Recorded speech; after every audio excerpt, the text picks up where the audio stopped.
Penggolongan hewan berdasarkan struktur tubuhnya. Secara bahasa, klasifikasi memiliki arti mengelompokkan atau menggolongkan. Jika diartikan secara umum, klasifikasi adalah suatu proses yang dilakukan untuk mengelompokkan benda yang memiliki ciri yang sama dan memisahkan benda lainnya yang tidak memiliki kesamaan. Selanjutnya, penggolongan berdasarkan ada tidaknya jaringan. Ada tidaknya jaringan ini terbagi menjadi dua, yaitu parazoa dan eumetozoa. Parazoa artinya adalah hewan yang memiliki jaringan sejati, yaitu hewan yang anggota filum Porifera atau hewan spons. Sedangkan eumetazoa yang seperti gambar di samping ini adalah hewan yang memiliki jaringan sejati, yaitu anggota hewan filum lainnya seperti Cnidaria, Ctenophora, Platyhelminthes, Nematoda, Annelida, Mollusca, dan lain-lain. Selanjutnya berdasarkan jaringan dasar penyusun, tubuh hewan terbagi atas dua, yaitu diploblastik dan triplolastik. Diploblastik yaitu kelompok hewan yang terdiri atas dua lapisan jaringan dasar, diantaranya yaitu lapisan dalam endoderm dan lapisan luar ektoderm. Contohnya pada Porifera. Kalau triploblastik yaitu hewan yang kelompoknya terdiri atas tiga lapisan tubuh, diantaranya yaitu ektoderm, mesoderm atau lapisan tengah, dan endoderm. Contohnya yaitu Acleomata, Pseudoclomata, dan Celomata. Bisa dilihat seperti gambar di atas ini, itu adalah gambar dari lapisan-lapisan diploblastik dan triploblastik. Selanjutnya adalah penggolongan hewan berdasarkan sifat rongga tubuh, yaitu hewan yang tubuhnya terdapat rongga atau ruang antar lapisan tubuh. Perkembangan selanjutnya, rongga ini membentuk sistem organ tubuh seperti sistem pencernaan, pernafasan, ekresi, dan sebagainya. Berdasarkan rongga tubuhnya, hewan dibagikan menjadi tiga, yaitu 1 Acelomata, 2 Pseudoclomata, dan 3 adalah Celomata. Jadi yang pertama itu ada Acelomata, yaitu hewan triploblastik bertubuh padat yang tidak memiliki rongga tubuh. Contohnya adalah cacing pipih. Lalu ada Pseudoclomata, yaitu hewan yang memiliki rongga semu, karena hanya sebagian saja lapisan tubuhnya yang dibatasi lapisan mesoderm. Contohnya adalah Nematoda. Yang terakhir adalah Celomata, yaitu hewan triploblastik yang memiliki rongga tubuh sejati. Contohnya adalah Annelida. Ini adalah contoh-contohnya ya, bisa dilihat. Penggolongan hewan berdasarkan vertebrae atau berdasarkan tulang belakang. Yang pertama yaitu adalah vertebrata, hewan yang memiliki tulang belakang, dan invertebrata, hewan yang tidak memiliki tulang belakang. Yang pertama yaitu adalah vertebrata. Vertebrata adalah hewan yang memiliki tulang belakang. Tulang belakang adalah tulang yang berruas-ruas dan berderet dari leher sepanjang punggung sampai ke ekor. Sumsum tulang belakang yang terdapat dalam ruas-ruas tulang belakang dan otak merupakan susunan saraf pusat. Golongan yang termasuk ke dalam golongan vertebrata yaitu adalah ikan atau Pisces, amfibi, reptil, aves atau burung, golongan burung, dan golongan hewan yang menyusui atau mamalia. Yang pertama yaitu adalah golongan ikan atau Pisces. Golongan ini termasuk ke dalam jenis hewan vertebrata berdarah dingin yang tinggal di dalam air. Sistem pernapasan berupa insang atau operculum atau tutup insang. Struktur tubuh terdiri dari kepala, badan, dan ekor. Rangka tersusun dari kumpulan tulang sejati, memiliki jantung yang terdiri dari satu serambi dan satu bilik. Sisi luar pada tubuh ikan biasanya tertutup oleh sisik. Ikan ini dibagi menjadi 3 golongan lagi atau 3 jenis, yaitu pertama kelas Agnatha, kelas Chondrichthyes, dan kelas Osteichthyes. Yang pertama yaitu kelas Agnatha. Kelas Agnatha adalah ikan yang tidak memiliki rahang atau tidak memiliki struktur rahang. Yang kedua yaitu kelas Chondrichthyes adalah ikan kelas ini memiliki tulang rawan, mulut, lubang hidung berbentuk ventral, celah paringel berjumlah 5 buah, buah atau lebih, serta jantungnya memiliki 1 ventrikel. Dan kelas Osteochithius, yaitu ikan kelas ini memiliki ciri antara lain memiliki tulang keras, mulut dan lubang hidung ventral, jantungnya memiliki 1 ventrikel dan celah-celah faringealnya tertutup sehingga tidak bisa dilihat dari luar. Untuk contohnya ini bisa dilihat, itu yang pertama kelas Agnatha atau tulang yang tidak memiliki struktur rahang, yaitu bisa namanya ikan lamprey ini. Yang kedua itu kelas Chondrichthyes, itu ikan hiu contohnya, dan kelas Osteochithius yaitu contohnya itu adalah ikan cakalang. Yang selanjutnya yaitu kelas golongan amfibi atau amfibia. Golongan ini merupakan jenis hewan yang bisa hidup di air dan juga bisa hidup di darat, ataupun bisa hidup juga di daerah lokasi yang dengan vegetasi yang lembab. Memiliki 2 sistem pernapasan, bisa bernapas melalui paru-paru dan juga bisa melalui kulit. Memiliki jantung 3 ruang, yaitu satu buah bilik dan 2 buah serambi. Proses perkembangbiakannya yaitu dengan cara bertelur dan melalui proses fertilisasi secara eksternal. Untuk contohnya yaitu katak dan kodok. Amfibi, yang kedua amfibi berekor, itu contohnya salamander dan kadal air. Dan yang ketiga yaitu amfibi tidak berkaki atau apoda, itu contohnya Caecilia. Baiklah, sekian. Selanjutnya akan dilanjutkan teman saya. Dari yang sudah dijelaskan beberapa jenis kelas hewan vertebrata sebelumnya, jenis kelas selanjutnya adalah reptilia atau lebih dikenal dengan nama reptil. Kata reptil berasal dari bahasa Latin reptans atau melata atau merayap. Ciri-ciri umum dari reptil yaitu memiliki kulit cenderung kering dan juga bersisik. Sistem pernapasannya menggunakan paru-paru, merupakan jenis hewan berdarah dingin prokoliokonal. Suhu tubuh dipengaruhi oleh suhu lingkungan sekitar. Merupakan jenis hewan yang bertelur dan juga vivipar, beranak seperti ular. Terus memiliki 4 ruang pada jantung yang masih belum sempurna seperti kelas Mamalia dan kelas Aves. Selanjutnya, jenis kelas hewan vertebrata yaitu burung atau aves. Aves berasal dari kata dalam bahasa Latin yaitu avis yang berarti burung.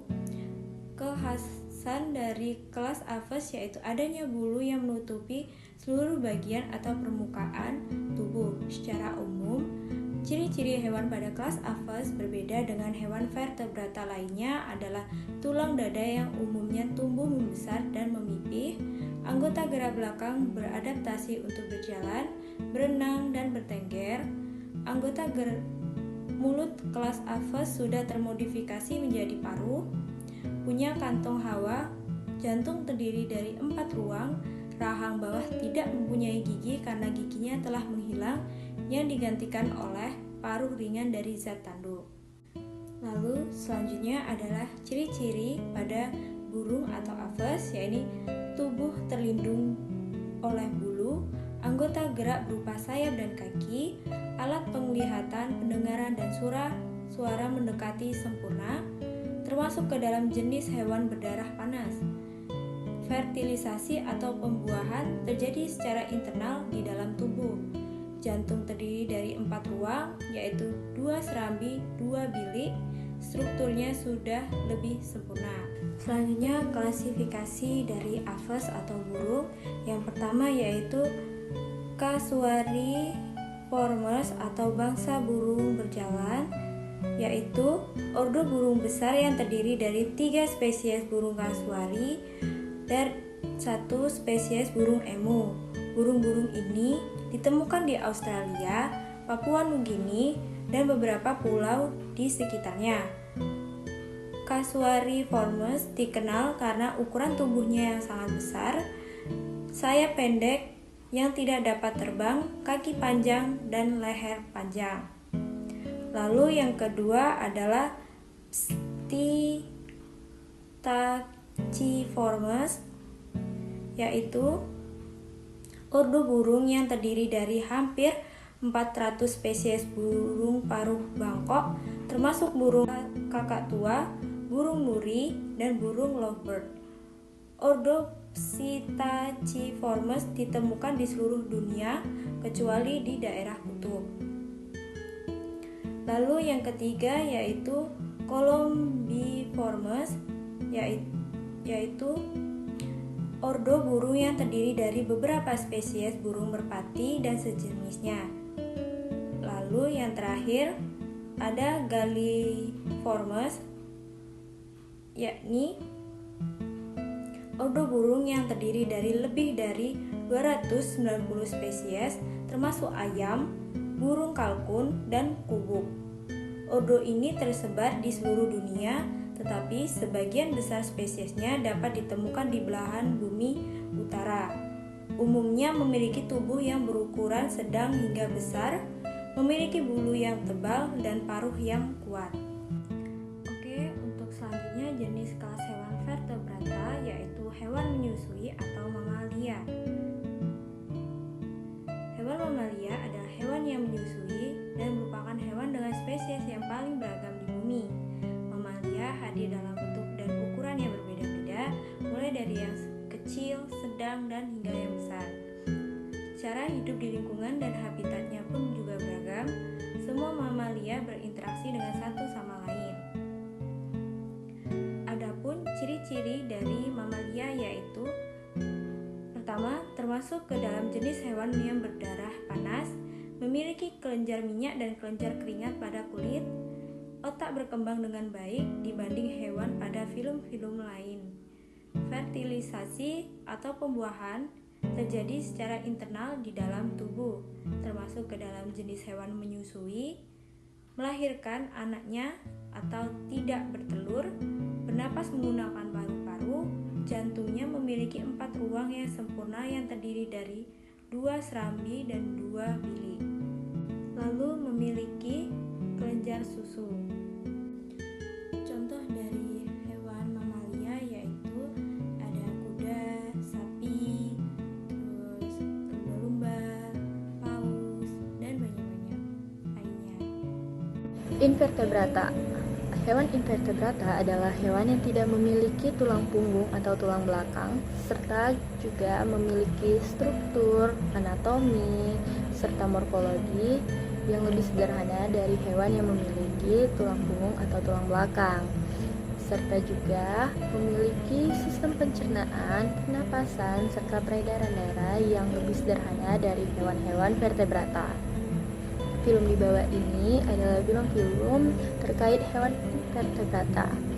Ada film protozoa, film porifera, film coelenterata, film Plaihelminthes, film Annelida, Arthropoda, film Echinodermata, film Mollusca, serta film Nematelmintes. Film protozoa merupakan hewan invertebrata yang hidup di dalam air atau di dalam tubuh makhluk hidup atau organisme lain sebagai parasit, berkembang biak dengan cara membelah diri, serta memakan tumbuhan dan juga hewan-hewan kecil lainnya, meliputi ordo Ciliata, ordo Rhizopoda, ordo Sporozoa, serta ordo Flagellata. Filum porifera atau hewan berpori merupakan jenis hewan yang memiliki pori-pori, tinggal di dalam air ataupun laut, dapat berpindah tempat dengan bebas, memiliki bentuk tubuh seperti tabung berpori, serta berbentuk seperti tumbuhan laut, meliputi ordo Cercorea, ordo Hexactinellida, serta ordo Demostheni. Filum Coelenterata tidak memiliki rongga tubuh sebenarnya, namun memiliki sebuah rongga tubuh sentral tempat terjadinya pencernaan serta pengedaran sari-sari makanan. Rangka luar tersusun dari kitin atau zat kapur, tinggal di air laut atau air tawar, serta mulut dikelilingi oleh tentakel. Ordo yang meliputinya ada ordo Hydrozoa, ordo Anthozoa, ordo Scyphozoa, serta ordo Ctenophora. Filum Playhelminthes atau cacing pipi merupakan jenis cacing atau hewan yang pipi mempunyai anatomi tubuh yang bentuknya simetris bilateral, yang artinya memiliki dua sisi yang simetris, memiliki tubuh yang luas namun tidak bersegmen, serta tidak memiliki peredaran darah. Meliputi ordo Turbellaria, ordo Trematoda, serta ordo Cestroda. Filum Annelida atau cacing gelang, tubuhnya terdiri dari sederetan segmen. Setiap segmen mempunyai organ tubuh dan saling terkoordinasi antara satu segmen dengan segmen lain. Serta sistem peredaran darah dan sistem saraf telah berkembang dengan baik, meliputi Oligochaetea, Polychaetea, serta Hirudinea. Berikutnya itu ialah Filum Mollusca. Filum ini merupakan jenis hewan yang lunak. Mereka tuh punya ciri khusus, yaitu memiliki mantel atau cangkang yang merupakan sarung untuk melindungi bagian-bagian lunak tersebut. Kemudian mereka itu termasuk jenis hewan hermaprodit atau memiliki sistem reproduksi jantan dan betina serta memproduksi sel telur dan sel sperma. Kemudian mereka itu punya sistem pencernaan dan sistem pernapasan. Mereka punya 5 ordo, yaitu ordo Amphineura, ordo Pelesipoda, ordo Gastropoda, ordo Cephalopoda, dan ordo Saphopoda. Selanjutnya itu ialah filum Echinodermata. Mereka ini merupakan jenis hewan yang memiliki kulit berduri. Kebanyakan jenis ini hidup di laut. Kemudian mereka memiliki bentuk tubuh yang simetris radial, yaitu sisi tubuhnya melingkar yang sama persis atau simetris. Nah, mereka itu memiliki sistem amebdaklar dan memiliki rangka dalam yang terdiri atas kapur dan memiliki banyak duri yang menonjol pada bagian tubuhnya. Nah, contohnya itu ialah si landak laut, bintang laut, dan anemon laut. Punya 5 ordo. Yang pertama itu Asteriodea, Holoturoidea, Ophiuroidea, Crinoidea, dan Echinoidea. Nah, Echinoidea itu termasuknya itu si landak laut tadi. Kemudian selanjutnya itu ialah Arthropoda atau hewan yang berbuku-buku. Nah, hewan ini itu biasanya tuh dia merupakan serangga. Kemudian mereka memiliki ukuran yang lebih besar dibanding film-film lainnya. Bentuk kakinya itu berluas-luas atau banyak jumlahnya. Kemudian memiliki peredaran darah, namun darahnya tidak berwarna. Pada proses pertumbuhannya, mereka mengalami metamorfosis atau perubahan bentuk. Mereka memiliki 4 ordo, yaitu ordo Insecta, ordo Arachnoideae, ordo Cristaceae, dan ordo Minapoda. Berikutnya itu ialah filum Nemathelminthes atau filum cacing giling. Nah, hewan pada film ini itu biasanya merupakan cacing yang bentuknya itu tubuhnya bulat dan memanjang, terus punya rongga di antara dinding tubuh dan usus yang disebut dengan pseudosal. Nah, mereka ini tidak memiliki segmen tubuh atau tidak berbuku-buku. Kemudian terdapat mulut dan anusnya dan hidup di tanah, air, hewan, tumbuhan, serta di tubuh manusia seperti cacing pita. Nah, mereka ada 2 kelas, yaitu kelas Nematoda dan kelas Nematopora.